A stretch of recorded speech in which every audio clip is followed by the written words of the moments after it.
Hello and welcome to Grumpy Gamers. You're here with me, Pete, and along with me this week I have Ben. Hello. Eddie. Hello. And Kirk. Hello. Way. He's back. Yeah, it feels weird, right? Yeah, don't sound too surprised. I am surprised. In fact, Kirk, like an hour before the show started, I saw that your news story wasn't taken. Ben obviously left it for you because it was a Resident Evil one. But I saw that I was like, oh, here we go again. Here's where we're going to get that little message. When I joined the pre-chat, just before you joined, these guys were talking about me cutting it close to cancelling today. So. Oh, really? I was literally there like, Kirk, you're leaving it real late if you cancel on the Discord. Like, I did think if Kirk was going to cancel at like 6 o'clock tonight, I'd be like, Kirk, buddy, do you want to give us a little bit more notice? Get one of those friendly Ben messages that we all know. yeah. Come on, guys. Hey, come on, guys. buddy. How's it going? Do you want to not use your mouse or your phone again for the rest of the evening? Yeah, those messages. We love those. Please, for the love of God, don't fucking bang. I promise nothing. Hey, buddy. Stop fucking banging. Buddy. Look, Ben, we can hear Hector in the background already, all right? So everyone knows that's No, the source Hector's of in the any other banging. room, actually. What you're going to hear is my dog whining that she can't get to the tortoise. Ah, yes, there will be that too. Yeah. Fantastic. Well, yeah, all four of us for once. This is great and short-lived. It's a novelty because I'll be these away days. soon. Yeah. Oh, yeah, you are off for a couple of weeks, aren't you? Yeah, so make the most of it. Yeah, make the most of all four of us being together for once. And in that, we are, of course, going to be going through the news and the new releases and a bit of what we've been playing, which has one new game at least, doesn't it, Ben? Yep. One new game. We've been playing Fire Emblem. Yes, indeed. That should be excellent to talk about. I mean, mine's quite recent, but not I was as going new to as that. say, that's really unfair on your games, pretty much. If you don't count your game as a new game, I've never, ever played a new game. It's a month to be old. fair, It's old news. Eddie has been looking forward to you talking about this game so much. Every week he said it. Yeah, pretty much. Even off recording, he's talking to me about it on the golf course. Just like, when's Pete going to talk about that fucking game? Fair. Well, I can't move for hearing about this fucking game. You know, we haven't said its name yet, and we're not going to, so that's also coming up in what we've been playing. And our feature this week is about which games we would like to see rebooted, which I think makes a lot of sense, seeing as every fucking game is getting a reboot these days. Yeah, absolutely. Yeah. But, I mean, to start with, should we go into quick news, Ben? Yeah, quick news. So there is a Nintendo Direct that's been announced for Tuesday, so the day before this podcast comes out. So we're not really going to go into it that much because we will be instantly out of date, won't we? Yes. But yeah, there is a Nintendo Direct tomorrow, so I'll be checking that one out. We'll be talking about it next week. It's a third-party Direct. There's no Nintendo published games at this event, so people are a little disappointed. And that's what Nintendo like to do of late, disappoint. So they're continuing the old trend. No, I reckon it'll be good, actually. So I'm looking forward to it. We'll talk about it next week. Next up, A Plague Tale Requiem got, I think it was 10 minutes of gameplay footage in a special event, and they released the release date is the 18th of October. So as we know, that's coming to Game Pass day one. And it's the sequel to the original Plague Tale, and it looks bloody excellent. It does, yeah. Look forward to that one. Third one, the new PS Plus has released in the UK now. So it previously come out in Asia, moved on to the US and other regions, and now it's available in Europe and the UK, and I've got it, and it looks very, very tasty. More games than we ever expected. I think there's like 700-800 games on there. Nice. It's bloody brilliant. Like it looks insane. You just go category, go by genre, and they've got 10-15 games in every single genre. Absolutely brilliant. So I know they don't have the day and date games that the Game Pass has, but was there a lot of indie fluff in there though? Kirk, there's games on proper games in there. Like yes, I know that. But what's the indie taking like on it? Well, they're obviously going to be indie games on there, but I was surprised at that like B tier kind of game, like not indie, not AAA, but just so many games. Like I was well impressed. I was looking at this and I was going, this is, people are not liking to call it a Game Pass competitor, but I was like, fuck, this is competitor. Yeah, it's. I mean, on the face of it, if you get rid of the day and date games, which is a big selling point of Game Pass, don't get me wrong, it's far superior, in my opinion, to Game Pass. But the day and date stuff really does add massive value on the Game Pass side. But it's a good time to own both consoles if you're lucky enough to have both. Nice. Next bit of news, Fall Guys, we're going to talk about later. That hit 20 million players this week after going free to play. Not surprising. Out on every console now. So big numbers being hit by Fall Guys again. Nice to see that game doing well yet again after its original release when it actually smashed on the PlayStation when it was on PS Plus. It did, yeah. Then we have the Switch version of No Man's Sky. We know that's coming out, and it's got a release date now of the 7th of October, along with a remastered physical PS5 version. So the Switch version will have all updates that the other versions have, except it will be single player only, and it won't be multiplayer at launch. Hinting that it will be multiplayer at some time, but they haven't confirmed that. But, the Switch version of the game, to have all the updates and everything, I mean, it sounds pretty damn good. And the last piece of news is that the Steam Summer Sale has now begun, and it goes from the 23rd of June through to the 7th of July.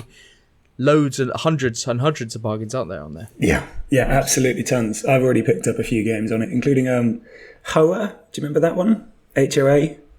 Oh yeah. No, the one that's a bit like a Studio Ghibli style Ori. Oh right. Okay. Yeah, that one was 50% off, so I've grabbed that, and I've actually grabbed Heroes of Might and Magic 3 in the HD version, Eddie. Oh, cool. Yeah. How many different versions of that game have you got now? Look, this is my Witcher 3 for Ben. Like, I just, every time I have a chance to spend money on Heroes 3, I do it. But you've probably played Heroes 3 more than I've played The Witcher. Oh, by so many hours, it's beyond belief, yeah. Have you checked any of these out, Eddie? Yeah, absolutely. Yeah, half my wish list has got discount. I'm tossing and turning between Steel Division 2 75% off and Spellforce 3. We talked about it a few weeks ago. Yeah, that is 75% off. It's like £8 or something. So yeah, I'm doing my research. Yeah. This is it. I'd really like to get Dune Spice Wars as well, but only giving 20%. I think 20 or 25, wasn't it, or something like that? Yeah, 20%. That's probably a £35 full price game, isn't it? It's 25 full price. 25. Okay. Yeah, well, just looking at Hoa, and it looks great, by the way. Yeah, right. I'm looking forward to playing that one. It should be a laugh. Yeah. Nice. But I may pick up Dune as well. We'll see. How Pete, I was just saying, I've got This Land Is My Land. I've been wanting that for a while, but it's 40%. I think if it was 50, I might have got it. Fucking hell, Eddie. I know, but that 40 is just it doesn't look as good as like 50. I'll tell you what, rather than 40. So, yeah. I need to be looking at this sale because my Steam Deck is going to be arriving soon. Dude, so you need to be all over this then. I need to be all over it, don't I? Yeah, I need to be dropping cash, dropping coins. For sure. Anything that's got the symbol to say you can use it on Steam Deck. Anything which says it's barely playable, anything that says it's just loads on the title screen, I'm in. Exactly. Perfect. Right, but that's the quick news. Which was not at all quick, but that does bring us on to the bigger news. And I'll start out with a bit of an Ubisoft double take, because first off, we heard this week that their lead has taken a pay cut, hasn't he? So this is Yves Guillemot, who chose to forego about a third of his annual pay, equivalent to about £266,000, which tells you how much he's paid in the first place, which is ridiculous. But yeah, a spokesperson for Ubisoft turned around and said that this was a personal decision which he took considering that the company had not reached their financial targets that it had publicly communicated to the markets. And they also made a nice mention of the execution of internal reforms meant to address issues stemming from the company's sexual misconduct scandals. So things are not going brilliantly for them. But at least their chief executive is sort of taking some ownership for that. Yeah, unlike other Bobby dogs in other companies, eh? No, Mr. Kotick, maybe. Yeah, no. Yeah, maybe. Yes, I mean, if you're going to be subtle about it, Kirk, don't just beat it forward. It's fine. Just say we're going to get sued. Let's get sued right. Exactly. We're going to get sued anyway. May as well do it. We haven't done anything wrong. Fuck you. Ben, didn't we literally use content from a computer game on one of the early episodes of the show without asking anyone? Yeah, we've done a few things like that. But that's I love how you're there's now no bringing that reason up to rake in up old later graves. episodes. Jesus Christ. Just let people know now, why don't you? Look, They weren't going to hear it rake up properly anyway old because graves. sound audio was shit. Fair. Yeah, exactly. It didn't matter. No, actually, that part, Kirk, was clear as day because we were just using someone else's audio. You ripped it, didn't you? Yeah. Absolutely wonderful, clear as day. So I take it you'll be taking a pay cut for this sort of behaviour, Ben, though? I'll take 100% pay cut on There we this. go. Perfect. Right. lovely. All resolved. Don't we feel better about ourselves now? We're the same pay, but I feel great about it. Communicated to market. You're a martyr now. That's the thing. Yeah, absolutely. But in slightly more positive news for Ubisoft, they did also, there is rumour at least, that Skull and Bones is finally going to be revealed. Have you guys heard about this one? Yeah, because that's going to increase their share price or whatever. Hey, people have been Oh, looking God. forward to this game for a while. This game was leaked and was shown off and stuff, and people. Oh, this looks tragic. Oh, okay. Yeah, pirate game where you can't get out of the boat, I think it's looking awful. But you never know. It could turn out to be great. Yes, But yeah, I think a contributor recently to Ubisoft's kind of like, not doing so well is that Skull and Bones is looking shocking. people are still looking forward to this, though. Yeah, So they are. They have been for years, haven't they? They have since 2017 when it was first revealed. That is a long time as well. But yes, we're expected to hear more about this last week? Next week. 4th of July. Yeah.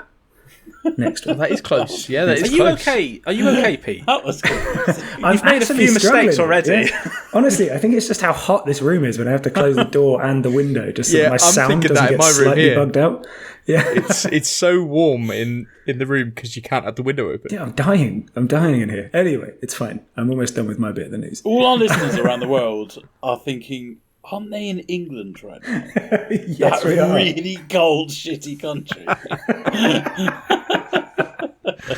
Yes, and that's it's the truth hot. hurts, but It's the 1 week a year where it's hot. And yes, listeners, it is 17 degrees and we're all complaining how hot it is. Hey, it's like 19 here, Eddie. Come on. Oh, beautiful London and the pollution. Exactly. That air pollution really does kick it up a notch over here. But you know what? You've thrown me off the rail. So that was everything for them. Skull and Bones we're going to hear more of next week. There you go. Cool. Okay. All right, I'll go next. Bungie wins lawsuit against Cheatmaker and awarded $13.5 million. This is from Game Industry. Elite Boss Tech's cheat software for Destiny 2 displays a graphical overlay that integrates into Bungie's copyrighted work to create an unlicensed derivative, which the firm accepted. It also admitted to willful infringement as well as the fact that its software violates the DMCA's anti-circumvention provision set up by Bungie. The software was reportedly downloaded 6,765 times, with each individual instance costing Elite Boss Tech $2,000. So that equals up to $13.5 million. As well as the financial award, Elite Boss Tech is also prohibited from creating or distributing any software that infringes on Bungie's rights or the rights of its parents, affiliates, or subsidiaries. The firm also cannot reverse engineer any games owned or published by Bungie. So what this basically means is it's kind of the first and big step against cheating companies, I guess, because they're having to pay a shitload. Even if it's making other cheat-making companies kind of question what they do or maybe think twice about what it is, then I think it's a good thing. The only thing that I thought bad came from this, holy shit, I typed in Elite Boss Tech just to do a little bit of research on them before this story, and there are so many cheating companies out there. Have you seen all? And they're not even... I always thought to get one of these cheats you needed to go into like the fucking dark web, and like download some dodgy stuff.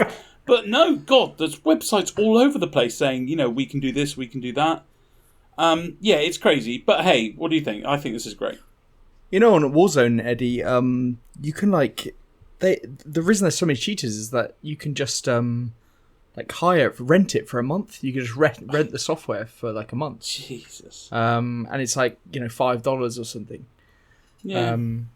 Yeah, because I've watched streamers talk about it and like interview people that have obviously been hackers. And it's just mental. It's so easy, and you can get controllers that do it as well. Yeah. So it's not just a PC. It's just I don't know. Like it's just a bit of a weird way of winning, and it's just I don't understand the point of it personally. Like, why cheat? Like, what benefit are you getting? Like, other than showing off like stats which are skewed anyway. Like. There's obviously no skill to it, and it just makes you look like a prick. And just you only have the account for a couple of days before you get banned because people get burner accounts to do it with. It's just like, well, what's the fucking? Look how good I am not. It's a really strange one, isn't it? Yeah. But, I mean, there's been instances where people are cheating in tournaments, and maybe they're doing it just because they need the money. Same with streamers. Like, streamers sometimes try and get away with it, but therefore they get more followers because they're really good. Oh yeah, there's those. There was that one that I saw about 6 months ago or something where a streamer accidentally showed his screen where like he could see. Yeah, they all do. He could see like everybody. Yeah, that was ages ago on COD, wasn't it? Yeah, it was. Yeah, he got caught out, didn't he? And then he was flagged to Activision. Yeah, but it's just like that's one way to lose your living. Yeah.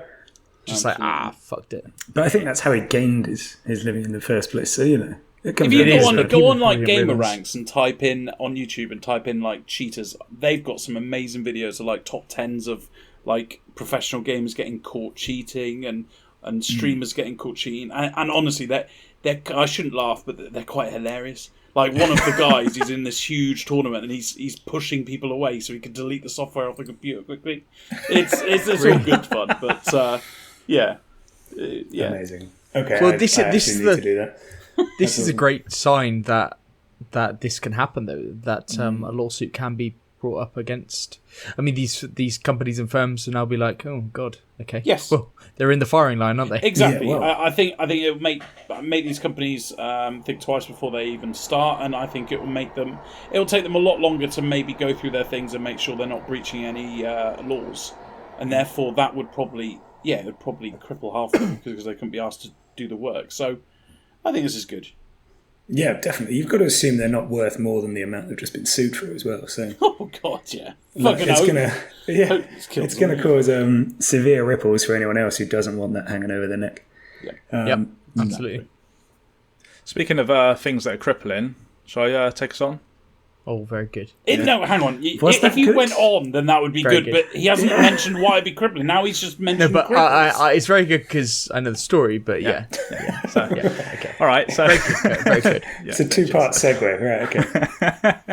Okay. So Resident Evil's new PC patches have compromised visuals and hit performance hard. So this is as reported by Eurogamer.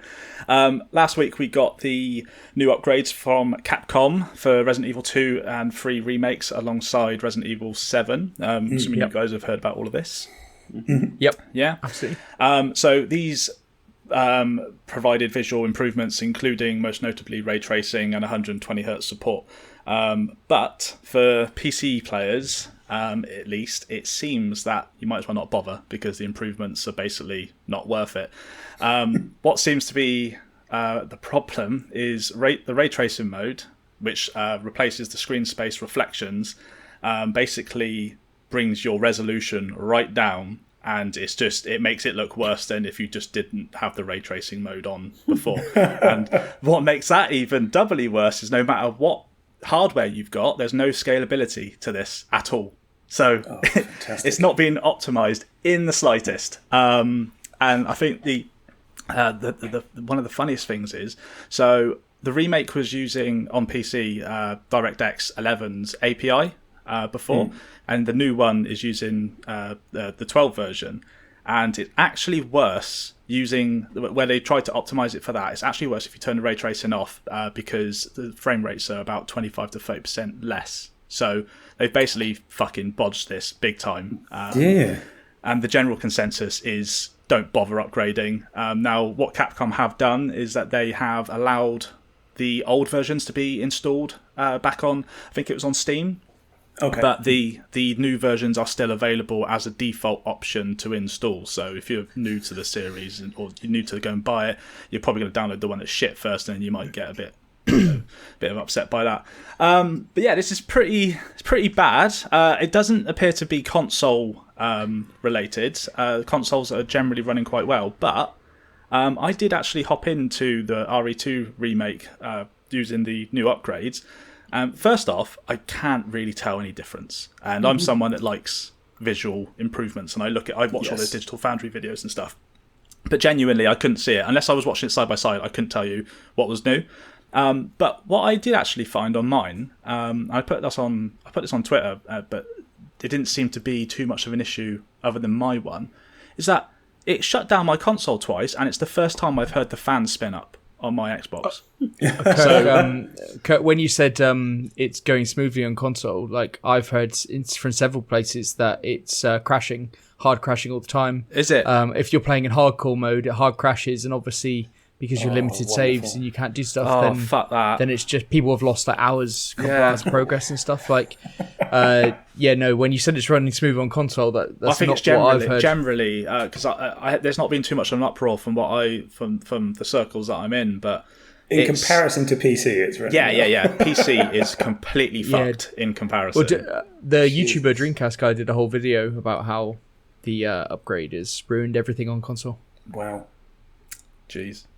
So this is actually I'm sure they'll get it right though. I'm sure they'll get it right. Yes. I'm sure they'll fix it, and it'll be a visual upgrade, and it's lovely. It's just very weird how it passes the testing, isn't it? Well, I think they rushed it for their event last week. I think that's what it was, because they'd already said we're going to give these out for free, where other places were charging for upgrades and stuff, and they were like, oh, we'll do this as a goodwill thing, but we need to hit this mark so that we could get it out. But they obviously didn't have the time to optimize it properly, and obviously PC having so many variations, it's just they just bodged it. But to hard reset a console like twice, like for my own personal one, I was like, oh shit, is my Xbox broken? Yes, that's the first thing. These consoles are so fucking expensive that you go like, oh, is my system broken? And to be honest, like, this is the one thing, and it really gets to me, like, consoles and gaming on consoles, they should not crash your system. No. Yeah. They should not hard reset. When Miles Morales came out on PlayStation, like, it hard crashed, and I thought it broken my PS5 like twice. Like the noises that it was making. A lot of people had that as well, didn't they? And that was when it was new, wasn't it? It's like, okay, well, I'm never playing your game again. Yeah, like your game is garbage. Your game is done. Because you can't. I've bought a console for one reason and one reason only: that everything works all the time on it. Like, else I'd have a PC. Yeah. But I don't. I sacrifice the goodness for the console. It works all the time. God, bear in mind, I also shit myself because I've got the Halo Infinite Xbox, don't I? So it's doubly worse for me because it's limited edition. You probably, Kirk, you'd probably send it back to get repaired and get a normal one back. I would, wouldn't I? Like, this is not what I sent you, you fucks. But yeah, so I'm hoping. I mean, Capcom aren't going to mess this up again. They're gonna sort it out, I would have thought, but it's just a really crap launch for what should have been quite a nice thing. At the end of the day, you can't complain too much because it's free, and they've now reverted back to the old one. But still, it's just a bit crap, isn't it? It's a bit of a bit pointless to give a freebie if it doesn't fucking work, though. Exactly. Just like, but yeah. Well, running this theme, I think, into my news story. KOTOR 2 that has just released on the Switch is currently impossible to complete. Yeah. Oh. At the moment it's impossible to complete KOTOR 2 on the Switch due to a bug. It crashes just after the Basilisk crash cutscene. I can't remember that from the game. It's literally just before the start of the best bit of the game. Okay. Yeah. So it crashes there. Aspire, who made the game, or have made the port rather, have recognised that this is an issue, and they've released a statement on how to work around it by using the cheats in the game to warp past it. But I mean, this is just fucking mental. How they can release a game? No, like, how can you not know this? Like, did they not test it? Did they not play the game through?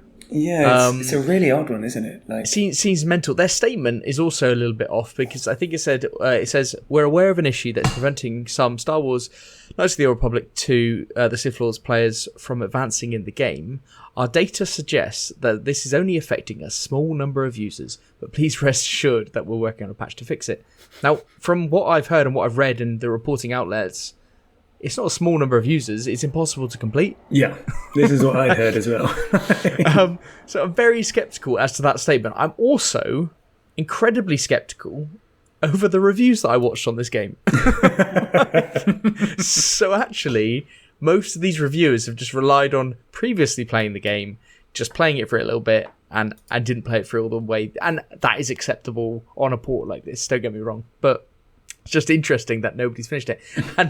But to release a game and nobody has... They must know that this error is in there. They must know. And they've just done it anyway. It doesn't leave a great taste in the mouth when these are the guys also making the remake. Yeah. It goes back to that whole thing that we said.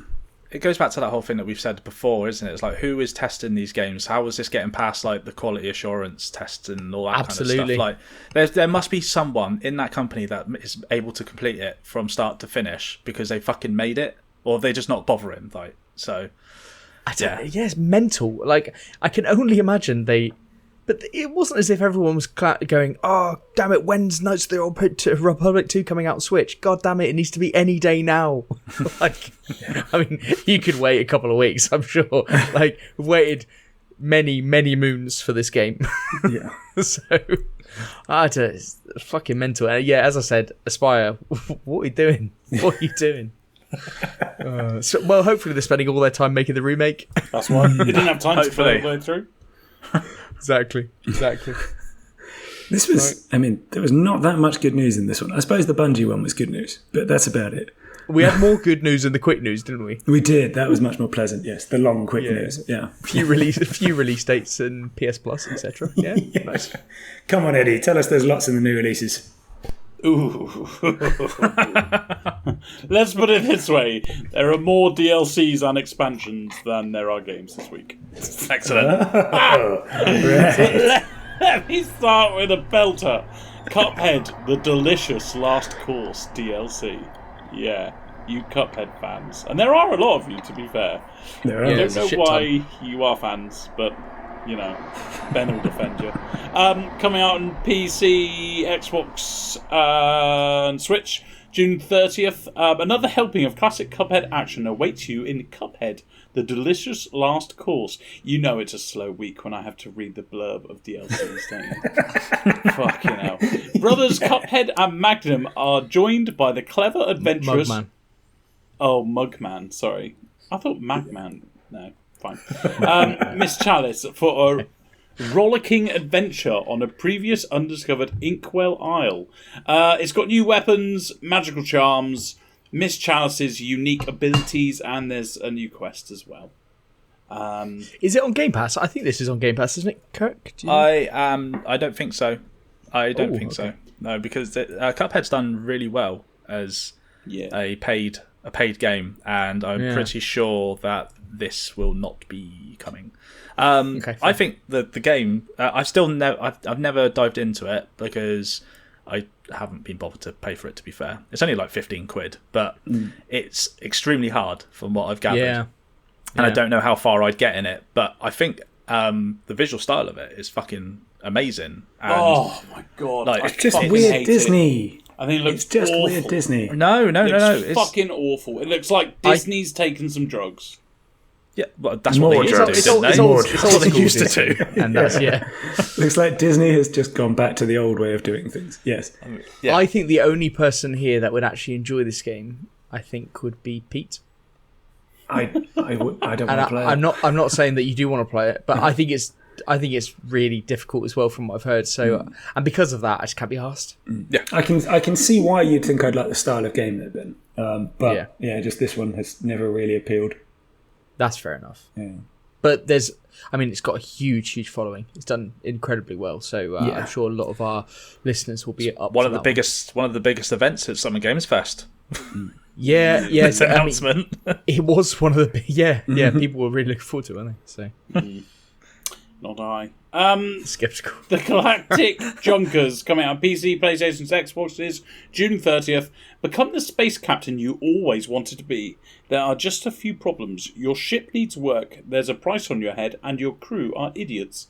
Seek your fortune and the truth in the Galactic Junkers, a comedic space combat adventure game.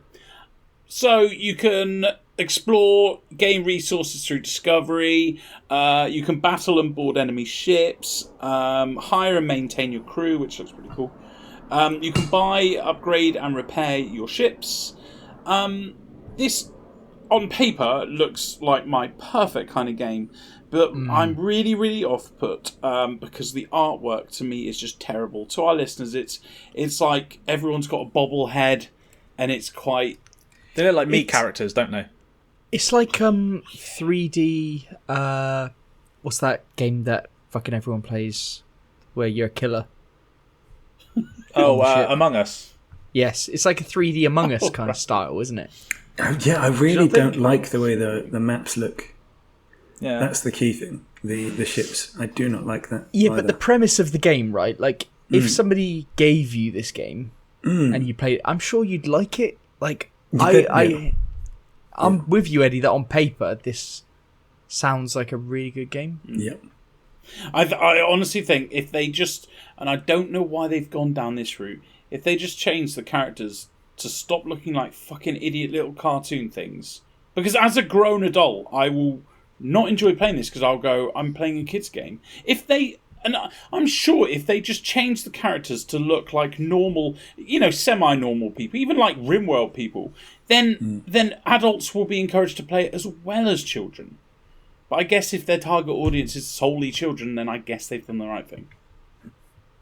That's a very backhand You have It's a very brutal review, actually. Juvenilise when RimWorld also looks like a game for kids, even though Yeah, I know, and I always always take a little bit of offence to this because most of the games that I play do look are very so much much so, yeah. This is coming from a man that correct, has openly said that he loves Minecraft as well. Yeah, exactly. Yeah, exactly. but that's a perfect example, Kurt, because haven't I said many times that I do not play it because I feel like a child when I play it, so I don't play it. Well, it's because you were called by people around you. You were shamed by your girlfriend. Yeah, you're totally right. But it's not only that, because it's the inner shame, because I could play it when she's away, but I don't, because it's the inner shame of going... No, but the gravity of her shaming has pulled your... It's also my inside voice going, I can't believe you're doing that.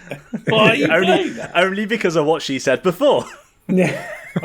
I don't know, because even before her, I still felt bad playing it. I still played it now and again, but I did feel bad. Like, I would never do it when I used to live abroad and I used to have people coming in and out of my room all the time. I would never, ever play it there. Because this was like your porn, wasn't it? That's the situation we've got to here. Apart from I'm more open about my porn than I am Minecraft. Yeah. No one's ever called Minecraft porn before, but... Yeah, there we go. For Eddie, that's what it was. Okay, right. That's Eddie's porn. It's Eddie's porn. This took a turn. Right, next one. Monster Hunter Rise Sunbreak DLC coming out on Switch June 30th. The world of Monster Hunter Rise gets bigger and deeper with this massive expansion featuring new monsters, new locals, and more. Locale. Yeah. I'm very glad. I was going to do a link there to my penis, but I'm very glad I didn't do that because there's lots of innuendos there, like Monster Hunter Rise. There's bigger and deeper with massive expansion. So I'm really glad I didn't make that link. Anyway, you kind of have made the. You didn't have to say anything about it. Don't worry about it. Anyway, Ben, I have a look. There's no update on the climbing, but are you interested?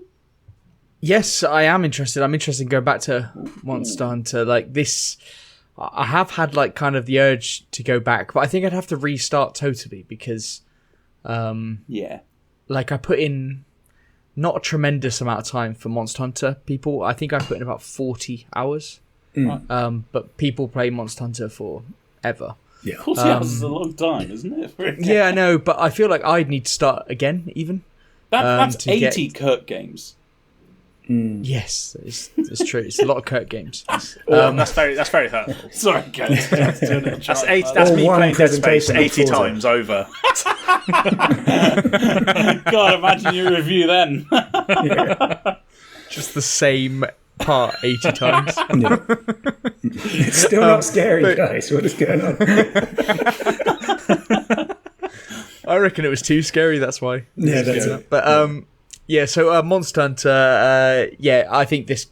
I really want to get back into it. To be honest, I loved this game when it came out, and this is going to make it better. A lot of buzz around this update. So I wonder how good it looks on PC because it's supposed to be very, very good. So Cool. Yeah. All right, nice one. Next one, another one for you, Ben. Outriders World Slayer update coming out on PC, PlayStation's, Xboxes, June 30th. I'll just read the blurb because it kind of describes everything that's going to go on in it. With new horrors to challenge you and new weapons, mods, and gear to discover, you'll be further developing your builds through the new PAX hybrid branch class trees. Survive the campaign and you'll face even greater horrors in the Trials of Tarja Grata, the brand new endgame. One of it's Spanish there, I think. Which partnered the Ancession Points offers a new long-term progression system for the most committed players. Finally, push hard through the new Apocalypse difficulty tiers, with each step up to level 40 increasing the chances of obtaining incredible Apocalypse gear and its game-changing third mod slot. Ben, that means nothing to me, all of that. But for our listeners, it was Ascension points. Can we just take a moment to say I'm so glad we started bringing the blurbs in because there's always one word that Eddie can say that he will mangle horrendously. And it's because fantastic. It's because the computer's far away. You know what? You could probably even hear when I'm coming up to a word I'm not quite sure because you hear me leaning closer to the mic, so it probably becomes more clear. Yeah, you also start to slow down. but Your you speech slows right down. Accession, yes. Accession. Ascension. Do you know why? It's because it's the first word of the next line, so I didn't have time to look across. Right. But after getting through Tarja Grata really well, it was the fact that Ascension messed you up. It's because that's on the same line, easy. Fuck's sake. Outriders is on Game Pass. I wonder if this... It's still on. I think so. And I wonder if this update is coming free to it. But, I mean, my opinion on this game is that it is a far superior Gears of War. Gears of War, yes. You said this last week. Far superior Gears of War. That's my hot take. I mean, I'm laughing about it. I don't. Yeah. You stand by that, buddy. I do stand by it. Outriders is a better Gears of War. So check it out, guys. Cool. And the last game, I say last game, the second game.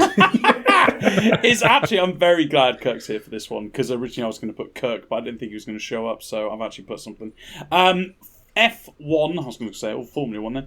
F1 2022, coming out on PC, PlayStation, Xboxes, July 1st. Enter the new era of Formula 1 in EA Sports. Formula 1 22, the official video game of the 2022 FIA Formula 1 World Championship. What a shit blurb. So it looks like it's got...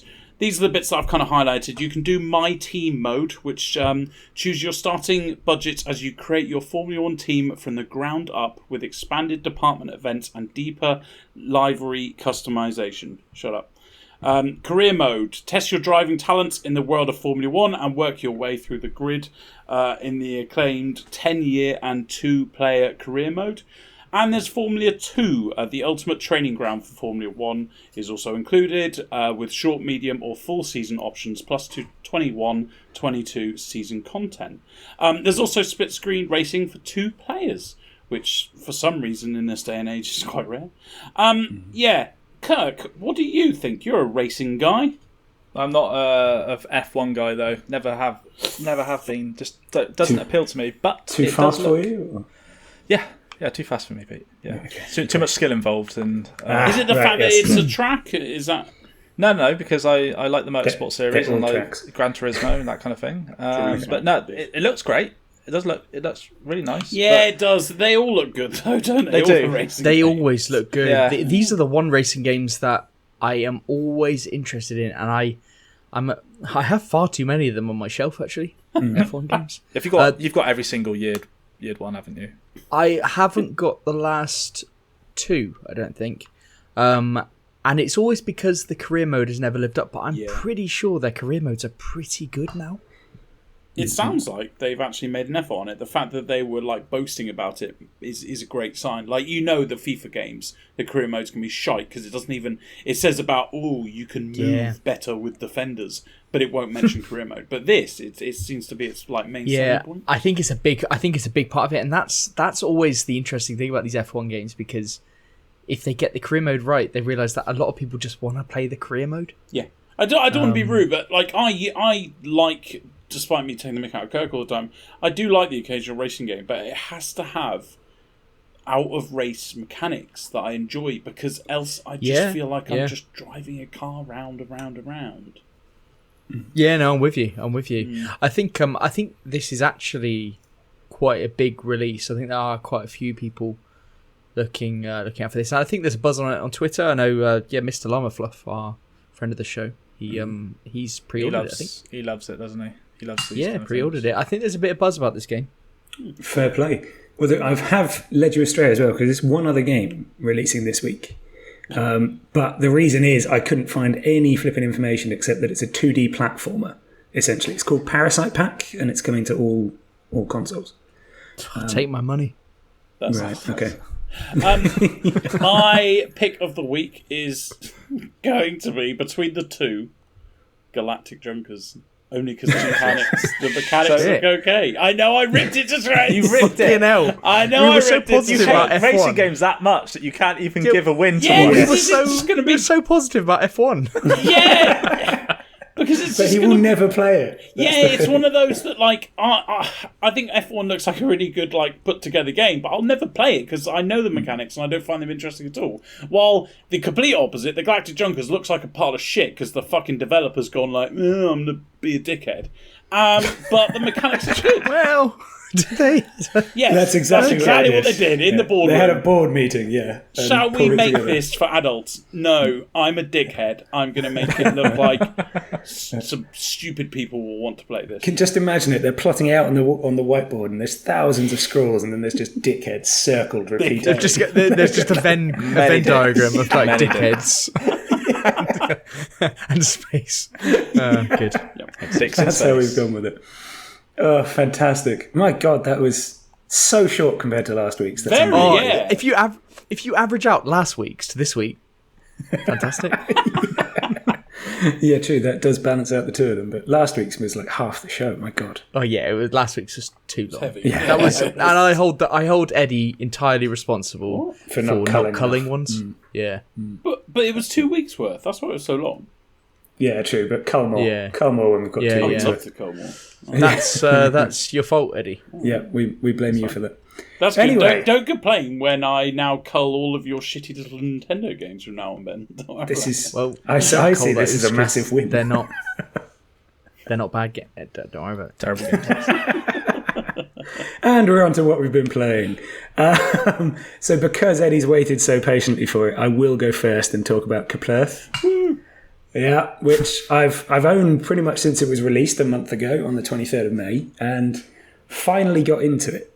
So this is a 2D sandbox progression-style RPG that looks like a RimWorld clone, but plays a lot more like Terraria or even Valheim to a degree.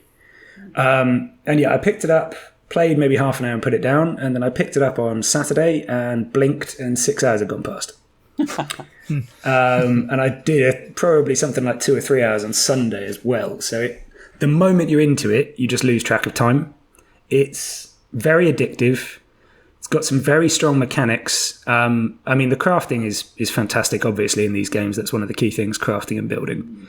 And it is really good, although there's one sticking point with it, which I'll come back to later. You do follow the sort of standard progression, like wood, leather, what's it called, copper, iron type style stuff.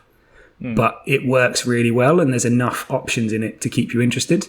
And it is huge. It is like Valheim huge, if not bigger. Like, it's massive. And I'll go into why in particular, because there's like 20 underground levels as well. And as far as I can tell, they're the same size as the surface. Wow. Yeah, it's absolutely vast. I mean, procedurally generated, so obviously they have that advantage, but it is vast. And I've barely scratched the surface in 10 hours. Like, my map is mostly still completely blacked out. So one thing that does help is it's got good options to get around. You can have companion animals, which are also mounts. So that helps quite a lot compared to, say, Valheim, where it was a boat or nothing to begin with. Yeah. And you can tame the monsters, although I've very much not done that as yet. Because I'm just not interested in it. I like roaming around on my own so that everything doesn't die behind me. Dog meat has clearly given me some issues there from Fallout. But I don't like having companions in these type of games. But yeah, so I mean, I've beaten 2 or 3 of the bosses. 3 of the bosses, nice. Which gets me down to 9 levels below the surface. And you're gated on progression, again, much like games like Valheim, by beating a boss, getting their particular item and unlocking. And you do progress through a storyline as well, although, to be honest, I've completely ignored it because I always do in these games. So I know very little about it except that the Man in Black, Eddie, very similar to the RimWorld Man in Black, kidnapped someone from where you wake up and you're meant to go and find them, but I have no interest. I don't care.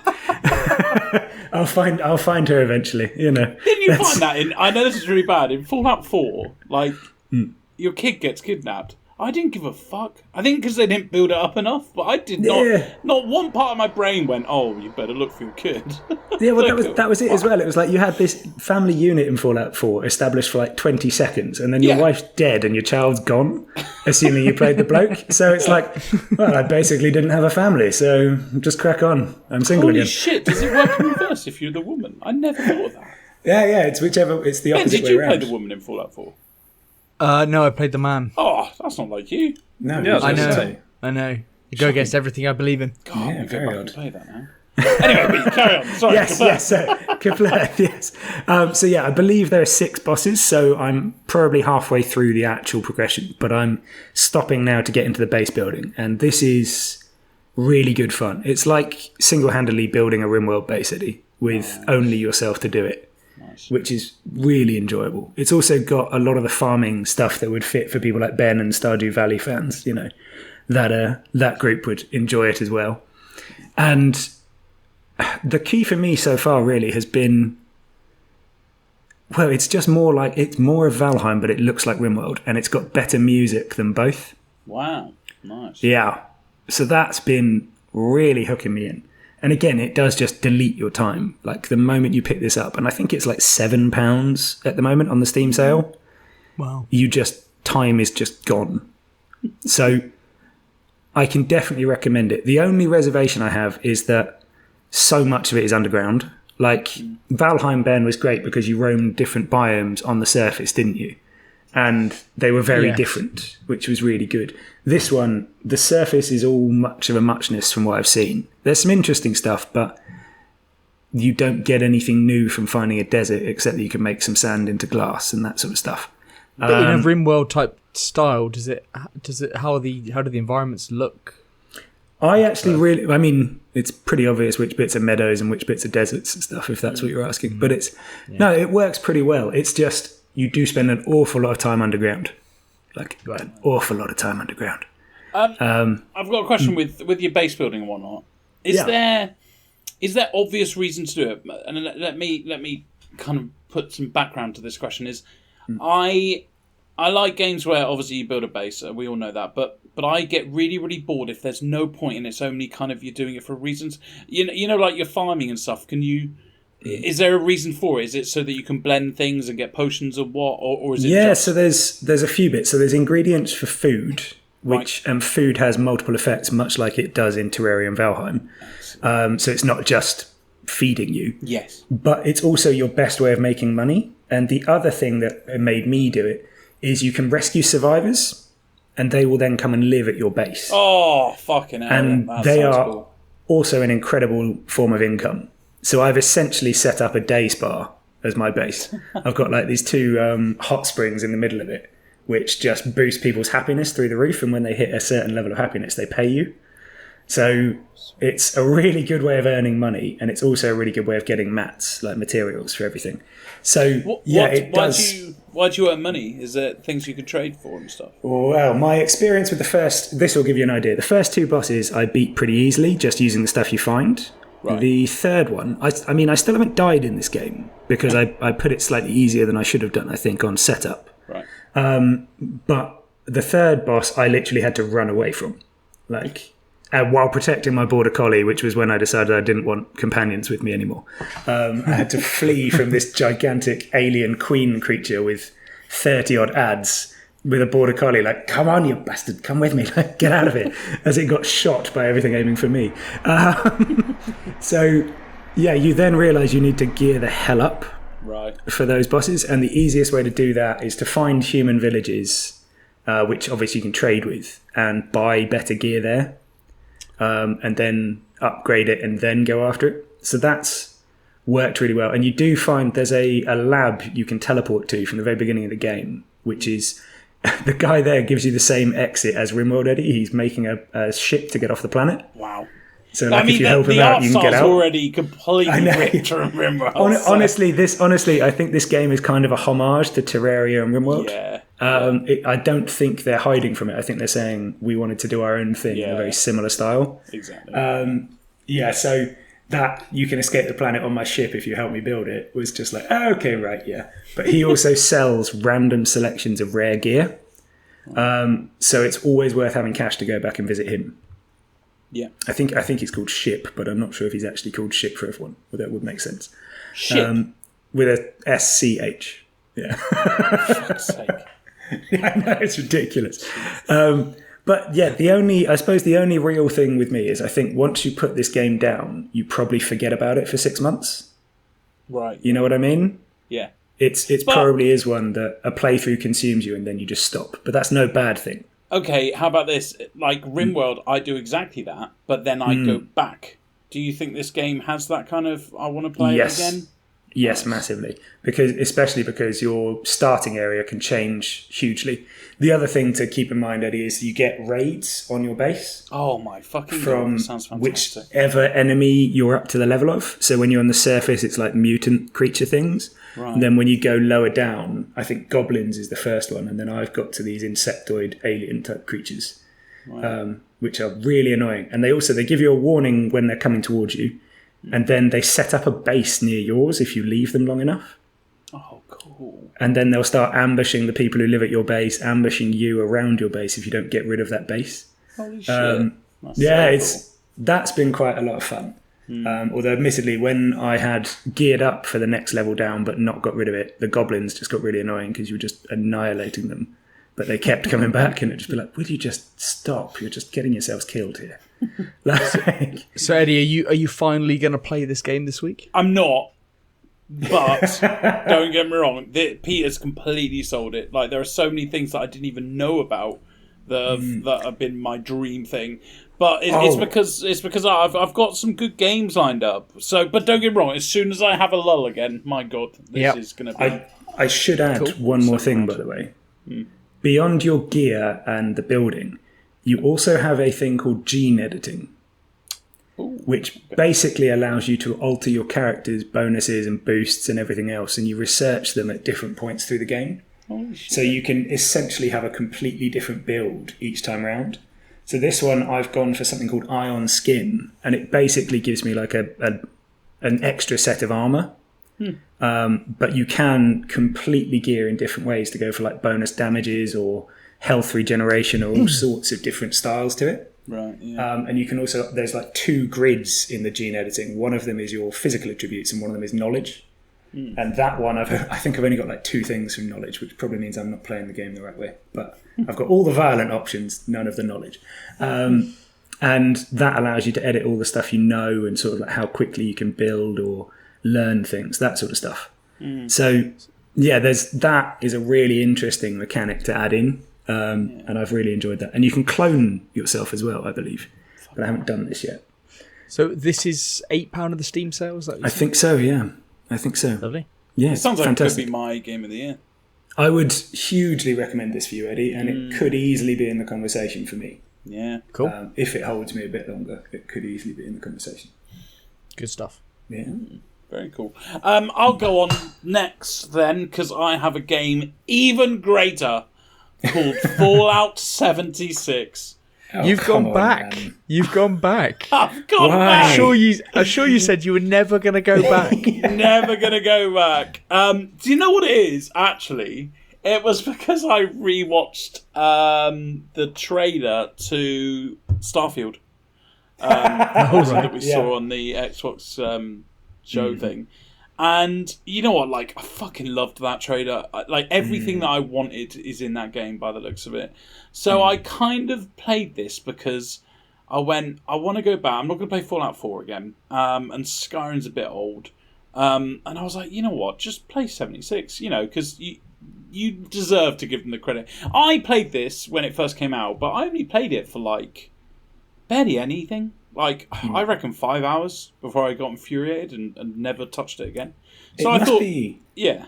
I was just going to say, I also reinstalled Skyrim because of that Starfield trailer. So I understand where you're coming from. I did go, I want some Bethesda. Exactly. And this was my Bethesda. Yeah.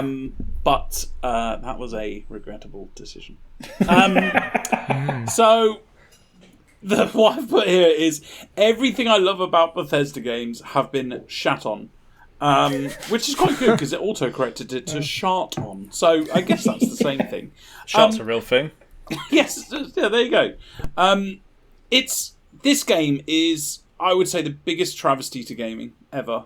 It is an absolute dumpster fire. Don't get me wrong, I forced myself. I reckon I've probably played 10 to 20 hours worth. I've played quite a bit. I've forced myself to play it because I thought, well, maybe you might find something else interesting and maybe you might get up a level and then you might find something cool to unlock. But my fucking Christ, it's been hell on earth.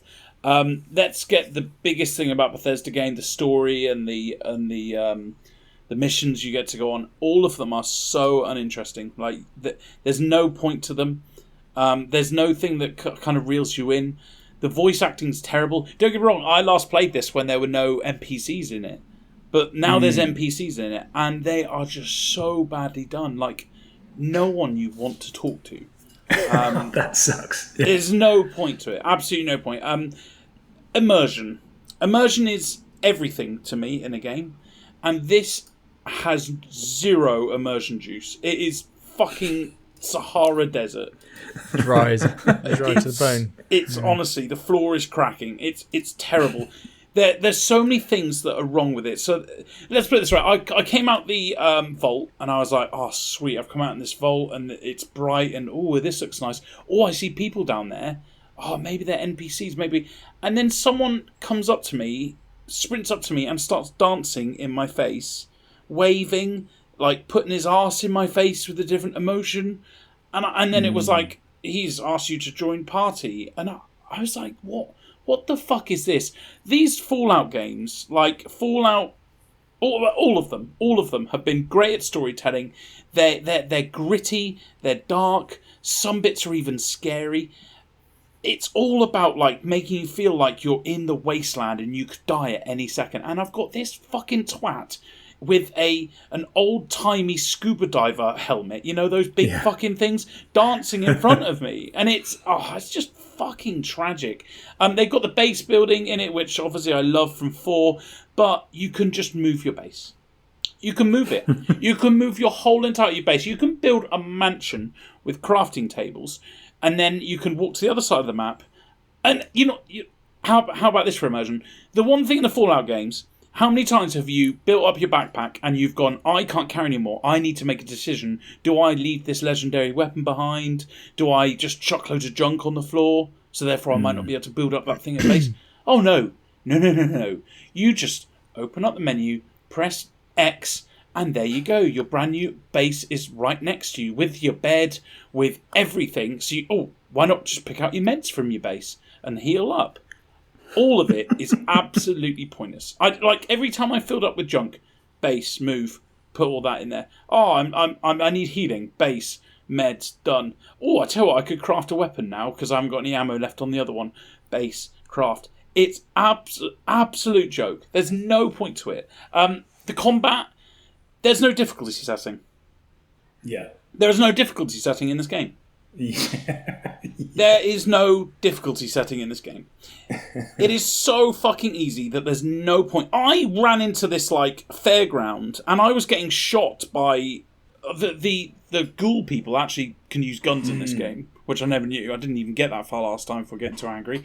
And there's about 20 of them shooting at me. I was like, fuck me, I must be close to death. Looked at my health. That's just fine. I just stood there.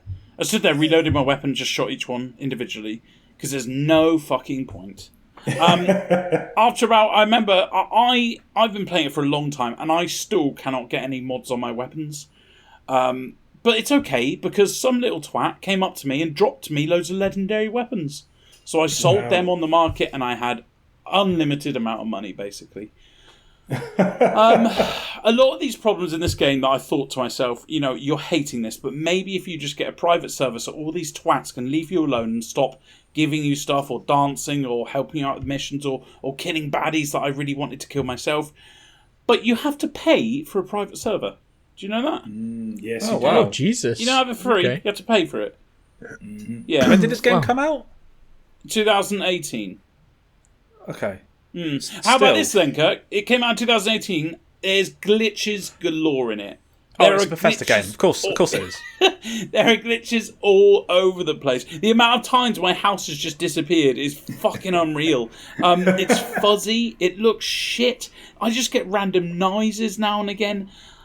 Look, sure, it's not just you farting in the background or something. Well, it probably is. That does scare me when I play games. But shouting. Thank you. Very good. Yeah, it's a terrible, terrible game.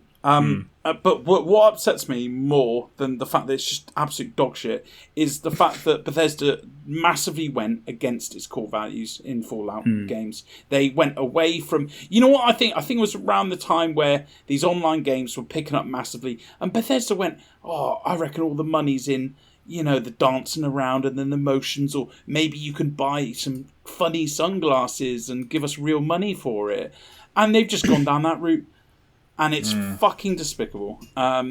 So, yeah. That's all I've got to say. The only thing it does flag for me is, are there roleplay servers? What do you mean? Like specific dedicated servers for role players? Because that might help with the immersion. I don't think so. Yeah. On the options that I got was just one, and that was, online. And the other options all said, I think there was 4 other options that all paid. So I didn't even look. Okay. Yeah, fair enough. But if I paid for the private server, at least it would have got rid of people, and it would have got rid of the pop-ups all the time. It's just not a Fallout game. It's a childish little, I don't know, online multiplayer game. Have you seen that meme where it's it shows a game at launch and it's got 10 people in military outfits, and then it says 6 months later and it's got them all dressed as clowns and clowns and chickens in scuba diving outfits. Yeah, exactly. That's exactly. This game through and through. Yeah. Good. Glorious. I guess you'll be playing that till next week. Well, actually, spoiler, I've actually picked up since Total War 3 Kingdoms came out on Game Pass. I've been playing that. Pete, I know you've played that. Fantastic game. And don't get me wrong, I forced myself to play this Fallout game, but I've been playing this on the side as well, and I'm fucking loving it. So I'll talk to you all about it next week. I look forward to that. Awesome. Good stuff. Well, I have been playing a new game, and spoilers, it's very good. I've been playing because you're just about to talk about it, but I've just spoiled my review. Fire Emblem 3 Hopes on the Switch. So this game is actually set in a parallel universe, and it's not a prequel or a sequel to Three Houses. Nice, which I didn't know. Yeah. I thought it was going to be a sequel to Three Houses, but it wasn't. So I wasn't going to get this game, but then I watched a review and I was like, okay, this could be absolutely perfect. It's got all the good mechanics of Fire Emblem, but actually in an action kind of RPG setting or action kind of role-playing game setting. Fantastic. That seems like it was a bit of me. And this is the classic kind of Dynasty Warriors type game, with that in the hybrid kind of Fire Emblem realm, like they've done with the recent Breath of the Wild Zelda spin-off as well. and what they like to do with a few games where they do these spin-offs. And there was a previous Fire Emblem Warriors game which I never really got into, but this, because it was a direct kind of spin-off from the previous Fire Emblem game, Three Houses, which I really, really loved, and is arguably the best game on the Switch, I thought I'd dip in. And it does start very similarly. You are a mercenary, and it's got the same process as in Three Houses, where you choose to be part of one of the three houses, and then the story that happens in the game is bespoke to that house, which I think is just brilliant. It gives such replayability to these games. And I thought I would choose, because you get to choose between the Alliance, the Empire, and I think it's with Dimitri at Fargus. I don't really know what their title is, but there's three houses. But I was going to pick the Empire this time. The Empire are kind of like the bad guys kind of thing, but I'm sure if you played as them, they're not. But when I was picking my house, like I had to pick the guys that I was in Three Houses, because it's like it's amazing, because the people that are in that house, they're all the characters. It's like Hogwarts. And it's like picking a house at Hogwarts, and you're like, oh, I like all the people in that house. I know them. Like, well, you've read the books or the films or whatever, and you know those people, and you're like, oh no, I had to be my guy Claude. So I picked the same people. Fantastic. And it's it has.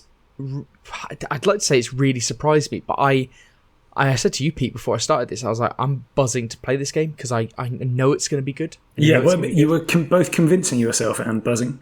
It was twofold, because I can't remember the last time I've gone into a game and really wanted to play it. I think it was Elden Ring, where I knew I was going to love it because I went in with I'm going to love this. But most of the time when I'm playing games, it's because it's my hobby, so I like to play basically everything, and I go through the motions a bit. But this I was really excited about because I wasn't planning on getting it. But the presentation is absolutely fucking immaculate. The voice acting, there's voice acting of virtually everything in the game, which is a massive plus for me. Like, you have to read very little. Everything is voice acted. The characters are excellent. It's the same voice actors as in Three Houses.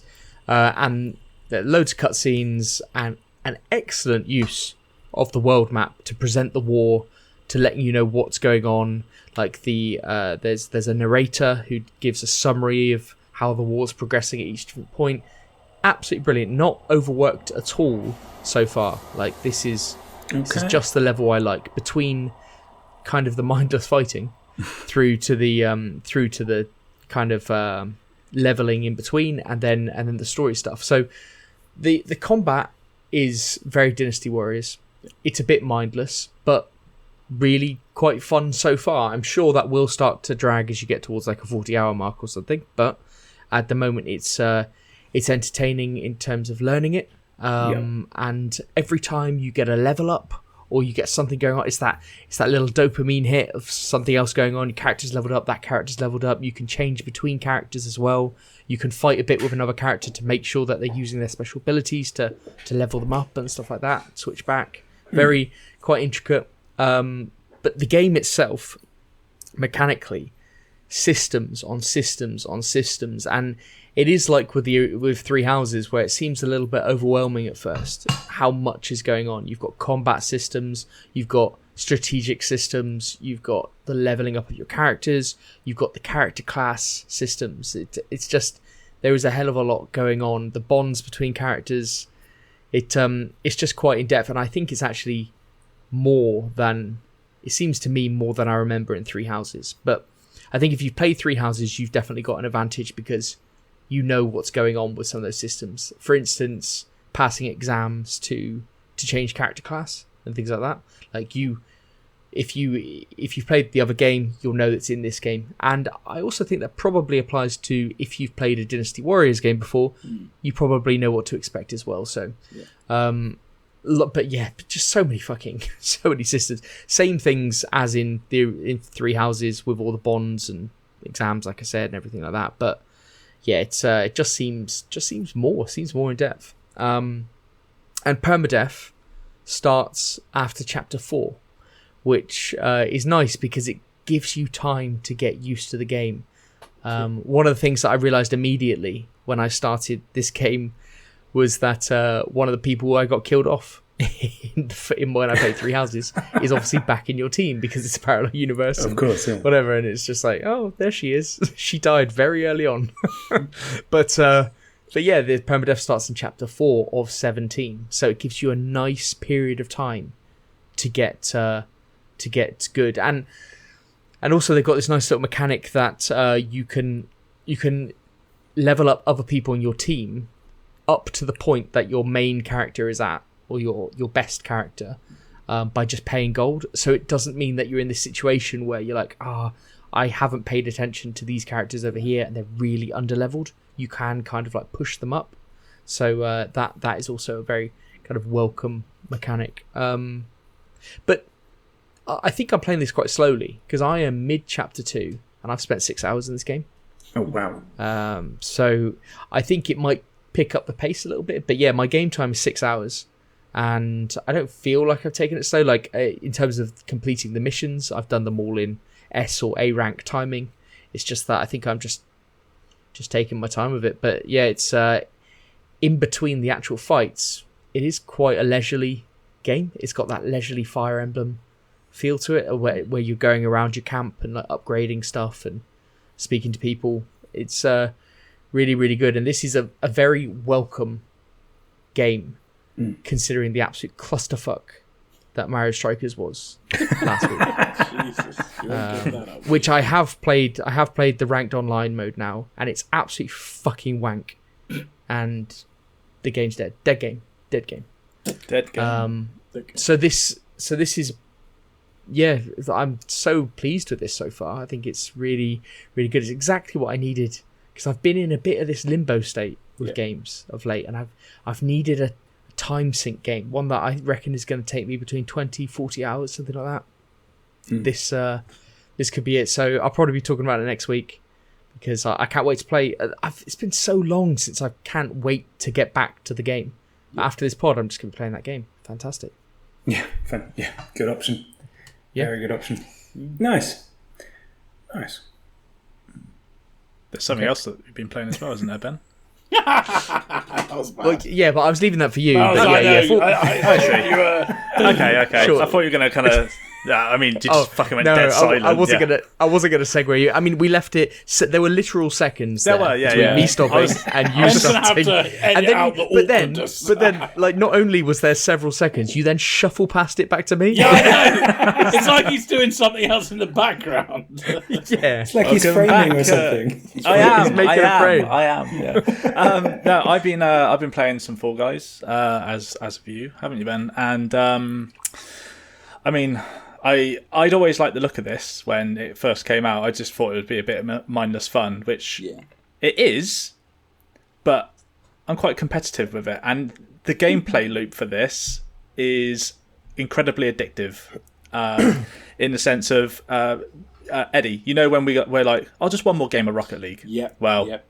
I'm doing that with this game now. Yeah, I know. It is like that, isn't it? I'm like, oh, you fucker. And because, like, you might get knocked out in the first round every now and then because you just had some bad luck or something, because it is skill based, but it's also luck. Like, anything can fucking happen. You might get knocked over by one of the other little bean looking characters, and then the physics of everything, or you might get hit by a projectile snowball or something, you go flying and all that kind of stuff. And it's one of those games that really, really give you frustrated vibes or feel like you're on top of the world. And I actually played a game at lunch earlier whilst I was obviously having a break, and I played 2 games, and I got to the final on one of them, and I shit you not, I almost touched the crown, but I fell just literally millimeters away from it, and then some other fucker jumped over me and got it, and I was like, no, because I haven't won a game yet. So I'm just like, I think so infuriating. Just for anybody who doesn't know what Fall Guys is, it's a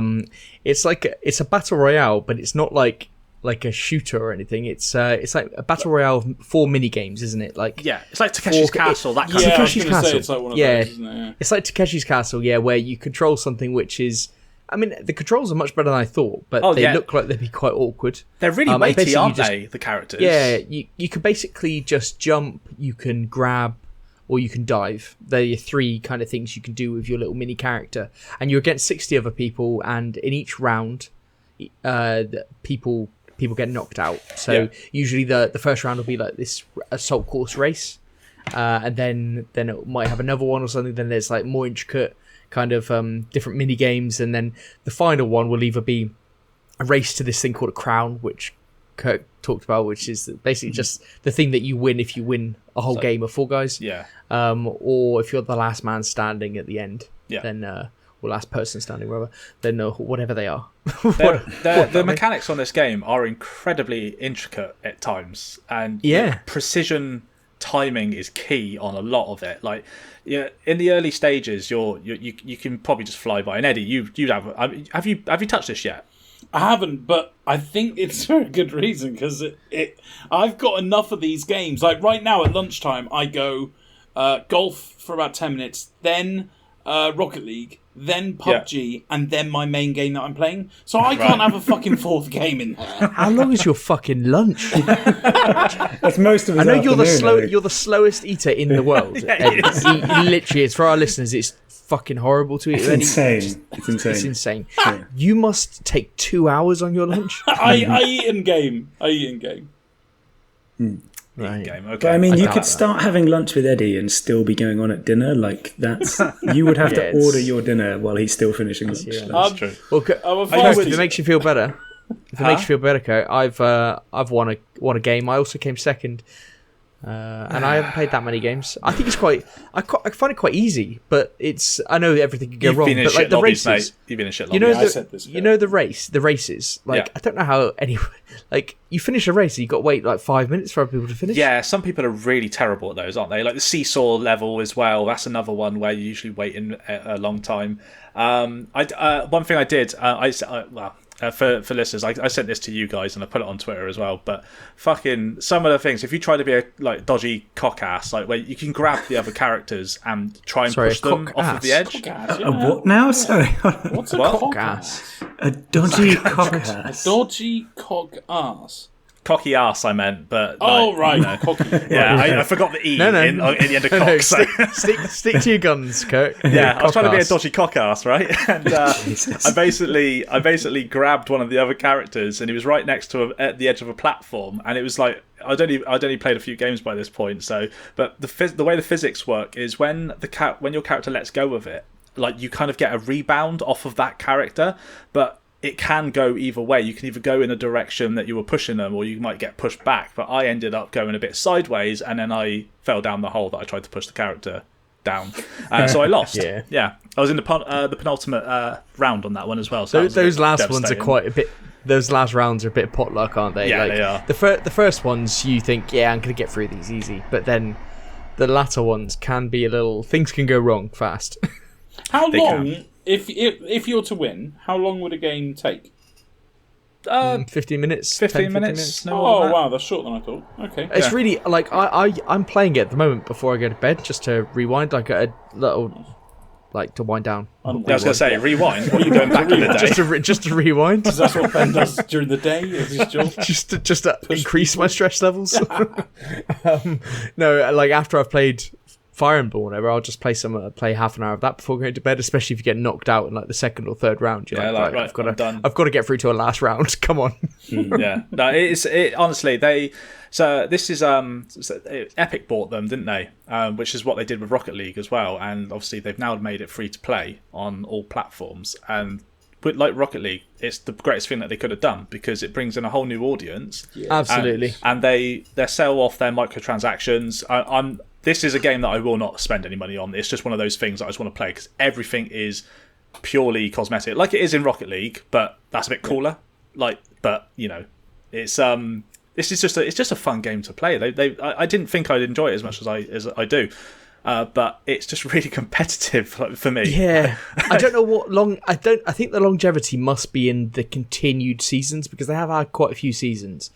I can't imagine it having too much longevity if they just stuck with this season for a while, but we'll see though, because it's all right for like 20-30 minutes. It's free to play, especially on the Switch. It's fucking wonderful. It's actually called Free for All, isn't it? Which they've called it now. Like, it's quite clever marketing that they've done there. So, but it's Eddie. If you do like just want to like dibble your toe in, I don't want Eddie to play it because he'll call it shit. No, you won't. I think he'll really like it. I think I'll really like it. Yeah, it might be bright and colourful, but he'll keep playing. Yeah, but but it is good shit. It's Exactly. good shit. It's like the Phil Neville of video games. So it's a guilty pleasure. Niche, but okay. To our American listeners, that was a very bad footballer, but he could play in all positions. So I'd have him in my team. In your squad. But I couldn't have 11 of him. Squad, not team, Ben. I couldn't have 11 of him, but I'd have him in my 11. You wouldn't have him in your 11. He didn't make probably not. Manchester United's 11. I know we sold him to He's like a John O'Shea for another time. Anyway. Fuck's sake. Let's do an American reference, shall we? Did you sound a bit Irish then? Just trying to think of a... Yeah, same. He's like... He's a punter RG3. on an Brett NFL Hull team. of ice hockey. There you go. Enjoy that one. RG3 was good and then shit, right? I don't think that's the same. It's not the same, yeah. Who's the guy the really annoying quarterback? The one that's always talking about Jesus? Tim Tebow? That's Tim it. Tebow? He's the Tim Tebow. Oh, okay. Yeah, Okay, Tim guys, Tebow. Guys, can we move it on? All right, we're getting. I think we're we talking probably a should. lot about American sports right now. Yeah. If I wasn't coughing my lungs out in the background, I would have moved us on already. But unfortunately, that happened, so I just I had to heard leave you you go guys. mute on the mic then as Yeah. well. Like you're just like dying. Ben's going to love the clicky noise of me turning my mic onto mute as well, because it's like 3 or 4 times in there. Don't worry. He's already sent a message. You've got a few texts waiting for you, Pete, when you find your phone. Well, yeah, when I'm allowed to get to my phone, I'll respond, Ben, but until then, I can't really do much. Anyway, it is time for the feature. Cool. And as I mentioned at the beginning, this is all about what game franchise we want to reboot. So, obviously, for context, we have the world right now where there are reboots and remakes for pretty much everything. Yeah. Mostly heavily leaning on our nostalgia and the IP that was sort of our generation's coming of age games. You know what I mean? Mm-hmm. Yeah. Look at Final Fantasy VII as a great example, but Dead Space, Resident Evil. That is a good example, yeah. There's so many of these coming back. And it does just mean that I think we've got an opportunity here to go, like, what would we actually want to see if we had a choice? So, I mean, I'm shocked to see that everyone brought 2 when the option was given for 1 or 2, but nicely done, guys. I think it's because you put... No, I saw Ben's and then I saw yours and you both put 2. So I was like, I can't be that guy. Yeah, I thought that as well. I was going to get ripped for it. Yeah, exactly. Oh my God, good behaviour enforced by an example. Yeah, Christ. What else That would is- get a message from Ben? Yeah, fair. I've got to remember Come that. on, guys. I've got to remember that. Yeah. Hey, buddy. Hey, buddy. How's it going? Gives a really good impression of you, Ben, on this. I like it. But yes, Tell the difference, Pete. don't worry, I'm still expecting one because I forgot to mention him streaming The Quarry on Thursdays at the beginning as well. So. Yes. Christ. buddy. What a mistake. I know, classic. That will be a text, that maybe even an email if it's gone that far. But on the topic, yeah. So to give an example, the 2 I've brought here, and we did sort of go with either individual games or series. And my options are Heroes of Might and Magic, Nice. or as it's now branded, Might and Magic Heroes, because Ubisoft. No, I mean, these were amazing games. The third one in particular is obviously a game myself and Eddie both love. Yeah, But even the 4th one is good as well, and I know 1 and 2 were well regarded in their time. And then Ubisoft got its hands on it, and it just gets worse and worse and worse. And it's easily trackable on... Just look at Steam reviews for these games. It literally goes from overwhelmingly positive, crosses into their ownership, and drops to mixed. Like, instantly. And I read a review for the 7th game, the most recent one, which was 7 years ago, 2015 anyway, where someone said, it still scratches the itch. And it's like, no, I played that. It doesn't. It does absolutely nothing for you. It doesn't conjure any Doesn't kind scratch of the itch. nostalgia. It creates more itches. Yeah, it just makes you feel worse about it. You know what I mean? That sounds really wrong. There's no immersion juice to soothe your itches. But no, and these were really good games that wouldn't even need a huge amount of work to make them good, in my opinion, in a reboot. just add a few more updated mechanics and some quality of life stuff, and I'd be a happy man. You don't even need to go 3D. And I'd still love it. And then the second one I brought is older, very old, and it's Vagrant Story. Oh, classic. Absolute classic.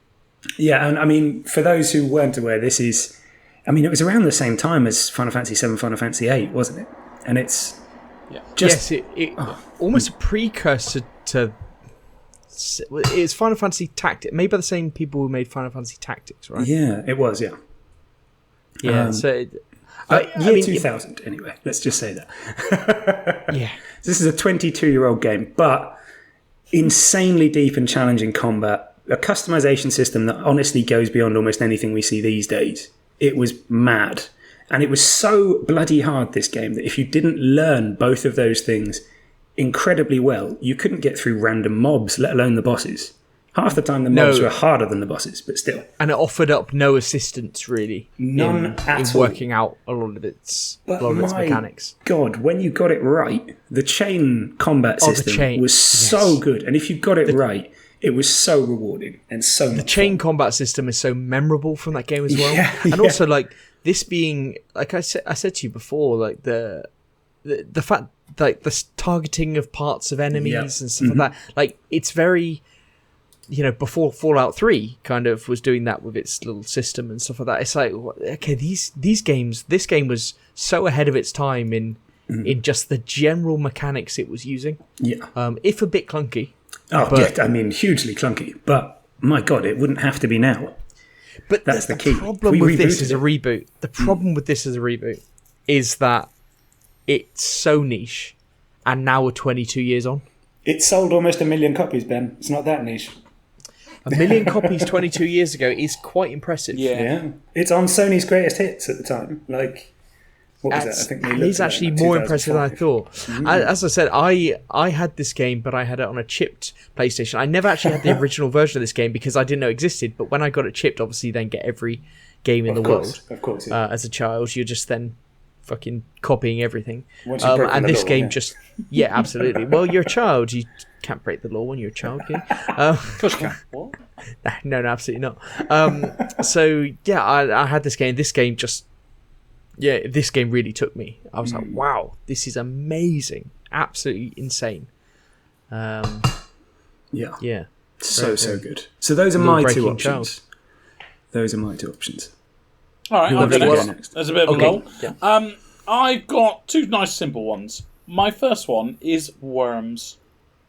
Great choice. Those games? Yeah, great choice. They are great games. Great games. Like back in the day, how much fun did you enjoy just playing with your... Is it 4 characters you used to get? I think it was like that, wasn't it? Yeah. It's the little voices, wasn't it? Like, kamikaze! Yes, Yeah, all that. I mean, don't get me wrong, I've looked it up, and there are games still coming out. The last game that came out in 2020 is called Rumble, but it looks like it's like a real time. It looks ridiculous, like all the backgrounds all moving to interject. Yeah, I think it got bad reviews. I'm not fucking surprised, because Worms was such a good game, and I think Worms Armageddon was still good. And then it looks like they've completely gone off the fucking rails. But I want the same concept back. I want, your 4 characters, you're picking up different weapons. But I want, in the reboot, I don't care if it's the same graphics, I don't care if it's still 2D, all that can be the same. I want like an out-of-game mechanic where you build up your squad, maybe you build up your weapons, maybe even a bit of a story mode, I don't know. Very nice. But yeah, as long as Worms comes back, I'll be happy. It'll be such a good... We were literally just talking about it. A nice casual game. You just jump on, you have one match, maybe do a bit to your Worms, and then move on. Lovely. I am shocked there's not a similar indie to this. Like, because you're right. Rumble's gone way too 3D and weird. With it. Yeah. I am shocked. Like, considering how many 2D platformers we see coming out from indie studios, I'm surprised there's not something similar to Worms. Yeah. Absolutely. But great game, great choice. Yeah. Absolutely. And the other one, bit boring, but I miss it dearly, is Pro Evo Soccer. Obviously the old football game. I used to love this game. I never used to touch FIFA. Even when I've bought the recent FIFAs, I still do not enjoy the mechanics of if you shoot, it's going to go in. Same with the saves. You see the saves. Same with the through balls. If you do a through ball, you can tell who's got it within a millisecond. I liked the mechanics of the Pro Evo games back in the day, where every shot could have gone anywhere. Every chip could have gone everywhere. Every through ball could have gone everywhere. Everything was exciting because of that exact reason. So I want that. I want a reboot of the whole game. I think now's the perfect time with all the FIFA up in the air and whatnot. Yeah, but I respect that the fact you're just ignoring the eFootball. Yeah. Because that's I respect that. That was absolute dumpster fire. Like that was the complete. That wasn't Pro Evo at all. What was it? It launched with like fucking 2 teams. Was it that many? There was no mode, wasn't there? Was there just like you could play? Yeah, I think you're right. I think they're just like. I did install it, didn't I? I talked about it on the podcast. Yeah, but I still think it had more game modes than Mario Strikers. Nice that you had to dig them again before the end of the podcast. I like that. I want a Pro Evo back with exact same mechanics. I want the licenses, and I want a single player game like they used to have. I remember the Master League. mode. Master League. Yeah, Master League. That's it. Bloody hell. Fantastic. I want that back. Maybe with some, maybe even steal some ideas from FIFA's thing. But for fuck's sake, don't make it like FIFA, because that's an absolute shit show. Yeah, I did always prefer I always felt that Pro Evo was for football connoisseurs. Yes, and like you threw balls and everything was more purposeful, so wasn't it? better. Everything was like, when you actually did something, you're like, yeah, I've done that on purpose. Yes, like everything is. Whereas FIFA always seemed a little bit more scripted. The biggest joke with the FIFA games, it all came so obvious when you crossed.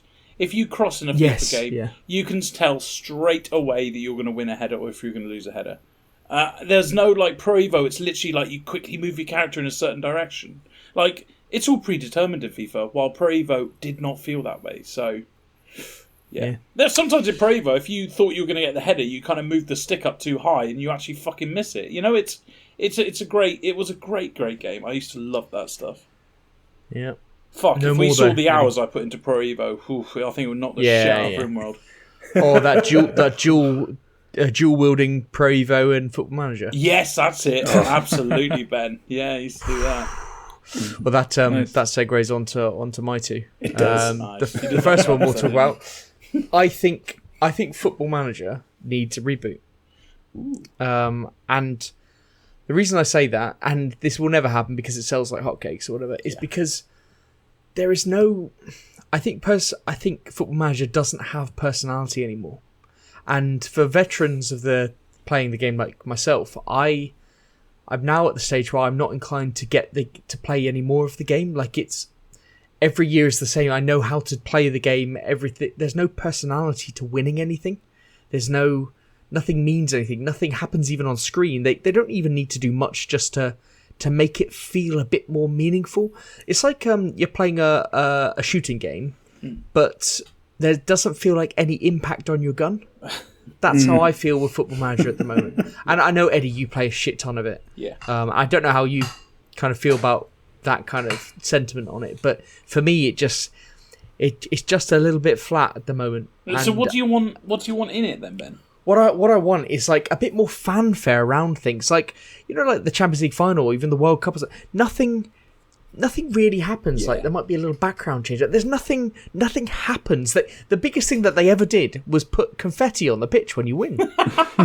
Like, it's just like there's no meaning to it. Nothing holds on. Like, you win something and then everyone forgets about stuff. It's just there's nothing. I don't know. Like, they need. I reckon if you sat around a table and if we sat around the table and really thought about this, I think we'd have killer ideas that would actually bring this game, make it something meaningful. But it sells like hotcakes, and it is the best football just sort of a mechanic, manager sim out there. Maybe including a mechanic that's like fame. Now, hear me out. To get fame, you maybe like if you win a certain thing, you get brought to do speeches at award ceremonies or whatever. But that fame mechanic actually contributes to signing players. So, for example, just like in real life, a player will come, like Haaland recently said he wanted to play under Pep Guardiola. so he went there. So maybe incorporate that into signing big players. The more Brilliant. fame, I'm sure they could take that idea and run with it, because you don't need to do an awful lot, do you? Like, it just something comes up on the screen. You've been invited to this event. You do this thing, Do a speech, and say how you certain answer the things. question, and how you handle yourself. Maybe you fucking make it. Maybe you do a little Ricky Gervais and piss everyone off or something. Yeah. You know, Anything. there's just a lot you could do with this game beyond. But every year they trope out the same stuff, or they might change a little bit behind the scenes around the training. They do the or FIFA thing, don't development, they? and it's like that's little fine. things in. And it's like that I'm sure they are little meaningful things, but ultimately this game is about momentum. Right. Football Manager is a game of momentum. It's not necessarily a game about detail, I think, actually.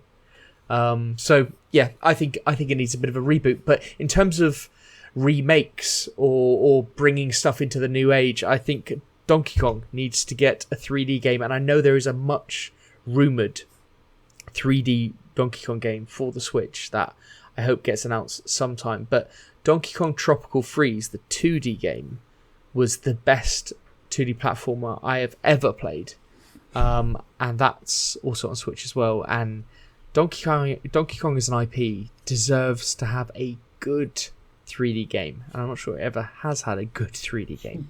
So that I'm not counting like the one on the SNES games I thought were wonderful, kind of that almost 2.5D for the time platformers, that they were fantastic.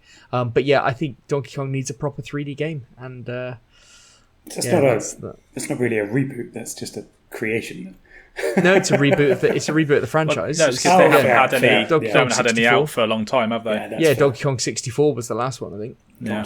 Fair enough. So yeah, Pete. Right. Yeah. Pete. It's the fact that you kept Pete. being like, there's never been a good one. So it's like, why are we rebooting it then? But yeah. So There's mine been good games. Mine, I recently was on What the Fuck Do You Want's podcast, and I actually spoke about this. It was a Metal Gear Solid 1 reboot/remake. It was more of a remake because, to be honest with you, the Metal Gear Solid franchise is probably now dead in the water because Kojima's no longer on it. I know Konami have released a couple of kind of spin-offs and stuff since, and they've Metal Gear Survive. Oh gosh, yeah. Yeah, did it survive? I don't think it has. Yeah. So, By the way, I tragic. would love to play that game. I love the base building mechanics in that. of course. But honestly, people have ripped it so much I can't play it. You'll feel guilty. It'd be like playing Minecraft. It's a Minecraft porn thing again. So I mean, I've mentioned in many podcasts before I'd love to have one of these, and I think a lot of other people would as well. The first game came out in '99, and it would just hit so many notes, even if it was just a like for like remake, just in up to date graphics. That's all I want. But even if they did like a good reboot, that would be fantastic. But my other one, which is a bit different, but I think Pete, you probably can relate to this, is a Burnout reboot/remake. So Criterion Games, they made the Burnout games, and then they got folded into. I can't remember who they got folded into actually, but they got because they were under EA, weren't they? Yes. And then they got I think they probably had to go and do something with another big franchise, and now there are no more Burnout games. But the main ones that I particularly enjoyed were Takedown and Revenge, because the whole mechanics of those games were just fantastic. It was a pure arcade racer, and it was just the adrenaline of. You literally would have so many close calls and you'd feel like a god as you're doing it. But if you fucked up, then you would pay the price for it. But the satisfaction of taking down... When they brought that mechanic into the third game, where if you hit someone just right, you could pummel them into oncoming traffic or something. Yeah. It was so satisfying, man. It was just great. Multiplayer with that was phenomenal as well. Yes. Like, Absolutely. so good, especially on split screen, like just absolutely ruining the person you're playing against. Yeah, And do you remember all Burnout. the chain combos you could do with the boosts as Yeah, well? So if yeah. you could go on forever if you were good enough. And that was one of those really satisfying mechanics that because you would just get this like NOS boost basically, and then you see your bar go down. But if you made sure you didn't hit any other cars at all or scratch them or anything like that, then it would go. You'd get another boost going. And it was just, it's just a great game. They obviously brought out Paradise, which I enjoyed when that came out, but it wasn't the same because they went down a more open world route, which was quite, I guess, a bit ahead of its time for racing. I've always games, been but interested in Paradise, because I think it was on Game Pass at one point. Yeah, it might be on EA Play now. Yeah, I think it might be on EA Play, and it's on Switch as well. I've always been interested in Paradise, but never.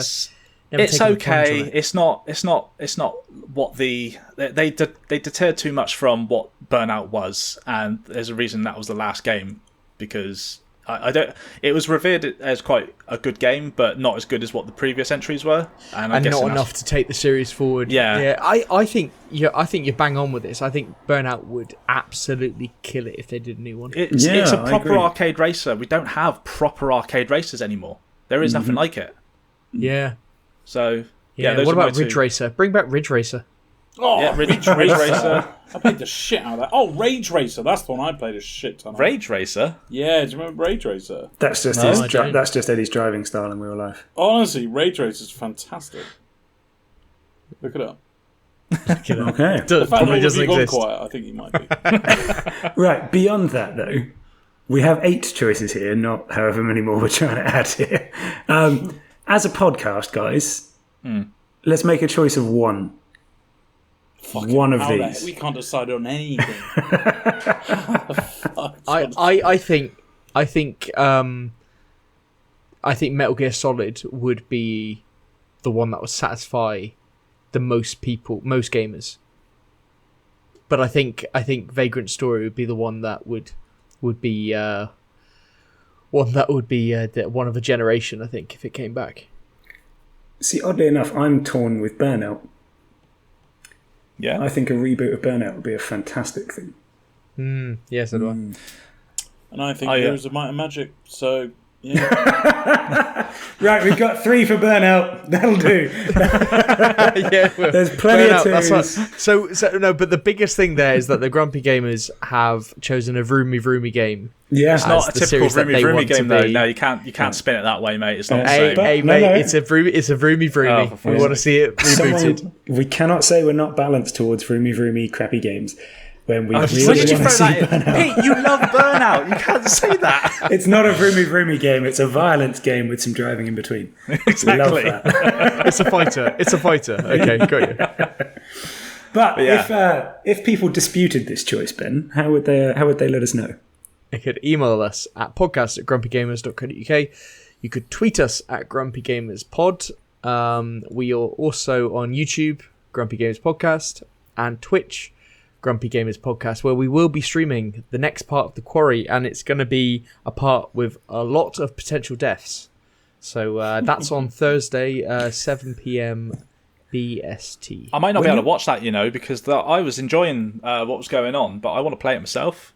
I know, that's the problem with it, because I know John's. We got up to the part where John's at, and I know somebody else who wants to watch it as well, and they might be playing it. So it's one of those games that you want to experience for yourself. So I get it. I get it. One but, thing I did see. I did see someone on Twitter who had said that she had all the characters alive, and she was on the 4th chapter or something. And I was thinking, too good.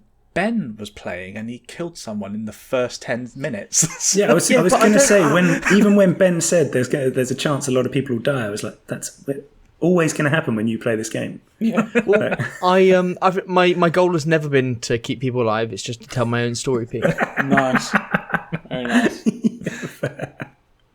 But anyway, until Thursday for this week, it is GG. GG. GG. GG.